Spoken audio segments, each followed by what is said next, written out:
This is LSAT PrepTest 157, Section 1, Passage 3. This is a comparative passage. The topic is underwater treasure, who gets to recover it, and whether profit should be part of the deal. The difficulty level here is medium, and the trick here is that both passages want to protect underwater heritage, and students flatten that into an agreement. But these two passages are not aligned. They clash on the one thing that matters most. This is an old view versus new view structure, but with a twist. Neither passage is presented as being wrong. Passage A gives you a news story that frames a commercial deal as progress, and Passage B gives you an international policy document that would shut that deal down. Your job is to keep those two positions separate in your head. The moment you blur them, the questions are going to eat you alive. You want to start with Passage A, of course.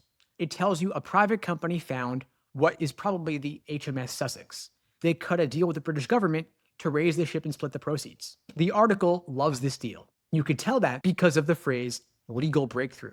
That is not neutral reporting. That's the article telling you this is a step forward, so you want to read it that way.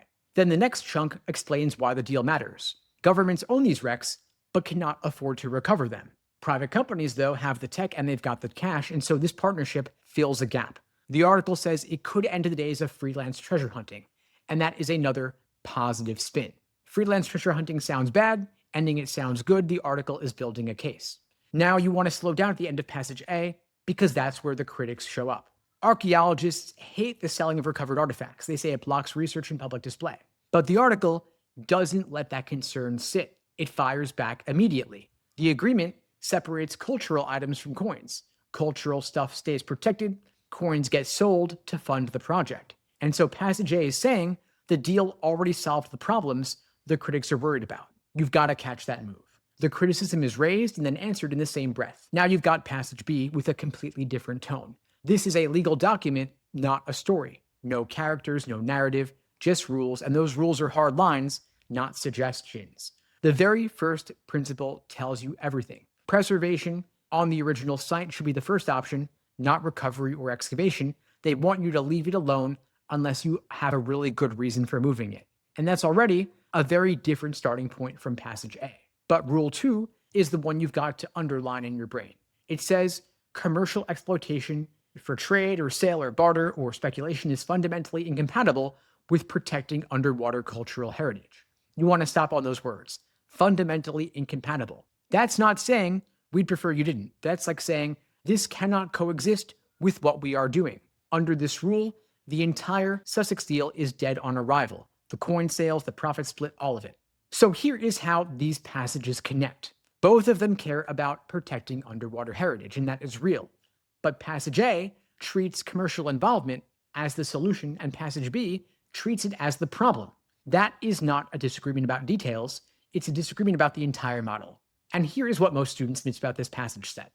Passage A's big compromise, separating coins from cultural items, letting coins be sold, that is designed to answer the critics. It's the article's way of saying, we thought about this. But Passage B does not make that distinction at all. Under Passage B, doesn't matter if you're selling coins or pottery or gold bars. Commercial exploitation is commercial exploitation. And so the move that Passage A is proudest of wouldn't even register as a defense under Passage B's rules. Now, the key move is that mismatch. Passage A's answer to the ethical problem is a distinction Passage B refuses to recognize, and that is where the hardest questions will come from. For the author's stance, Passage A is cautiously optimistic about the Sussex deal.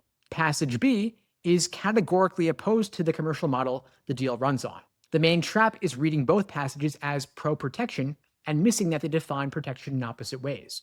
One says, protect it by recovering it responsibly with private money. The other says, protect it by leaving it alone and keeping money out entirely.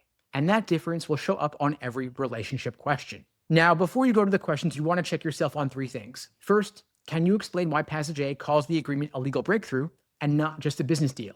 Two, do you know what Passage B would say about the coin versus cultural item distinction? And three, can you name the one concern Passage A raises and then immediately tries to dismiss?